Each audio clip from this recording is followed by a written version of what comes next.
अभिवादन स्वीकार कीजिए दीपक वाजपेयी का। आप देखना शुरू कर चुके हैं बुंदेलखंड टाइम्स। भारत सरकार व प्रदेश सरकार की मंशानुरूप बुंदेलखंड के महोबा में जैविक खेती को बढ़ावा देने के उद्देश्य से किसान मेले का आयोजन किया गया, जिसका उद्घाटन मुख्य अतिथि सांसद कुंवर पुष्पेंद्र सिंह चंदेल ने किया। आपको बता दें कि जिला सेवा योजन कार्यालय में आयोजित हुए किसान मेले में जिलाधिकारी मनोज कुमार सिंह सहित कृषि वैज्ञानिक व कृषि विभाग के अधिकारी कर्मचारियों सहित जिले भर से आए किसान मौजूद रहे। किसान मेले में किसानों को जैविक खेती के फायदे बताए गए। इसके अलावा मोटे अनाज पैदा करने पर भी विशेष जोर दिया गया। तरह तरह के स्टॉल लगाकर परंपरागत खेती को बढ़ावा देने के साथ ही अन्य महत्वपूर्ण जानकारियां किसानों को दी गईं। इस मौके पर सांसद कुंवर पुष्पेंद्र सिंह चंदेल ने कहा कि किसान अन्नदाता है और इन्हीं के बल पर 140 करोड़ की आबादी वाला देश खड़ा हो सकता है।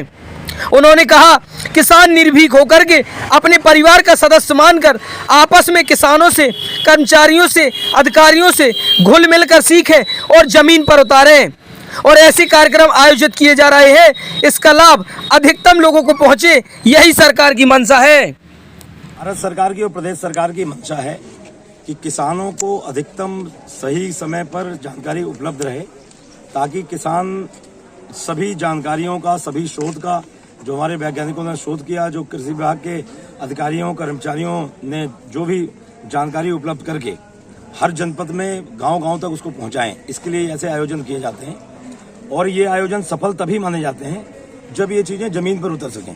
क्योंकि कार्यक्रम कितना भी बड़ा कर लिया जाए, शादी समारोह में चाहे 1 लाख लोगों को आप बुलाइए, लेकिन अगर शादी सफल होती है तब दोनों परिवारों को प्रसन्नता होती है। तो जनप्रतिनिधि हों, अधिकारी हों, किसान हों, सब लोग, तीनों लोग मिल करके बिना किसी भय के, बिना किसी डर के, निष्पक्षता से, बिल्कुल निर्भीक होकर के एक एक जानकारी प्राप्त करें और अपने उसको प्रैक्टिकल करके खेत पे उतारें। क्योंकि देश का किसान, अन्नदाता किसान जो है, उन्हीं के बल पर 140 करोड़ की आबादी वाला देश अपने पैरों पे खड़ा हो सकता है। और मैं समझता हूं कि बुंदेलखंड में खास तौर से सभी किसानों को अगर एक एक जानकारी, बहुत अच्छी स्कीम है, बहुत अनुदान है, जमीन पर उनको उतारने की आवश्यकता। लोग क्या, कई जगह लोग परंपरागत कृषि में जैसे विश्वास जो करते हैं लोग, अगर अपने बगल वाले को जो देख रहे हैं उसको देख के करते हैं, वो भी अच्छी बात है।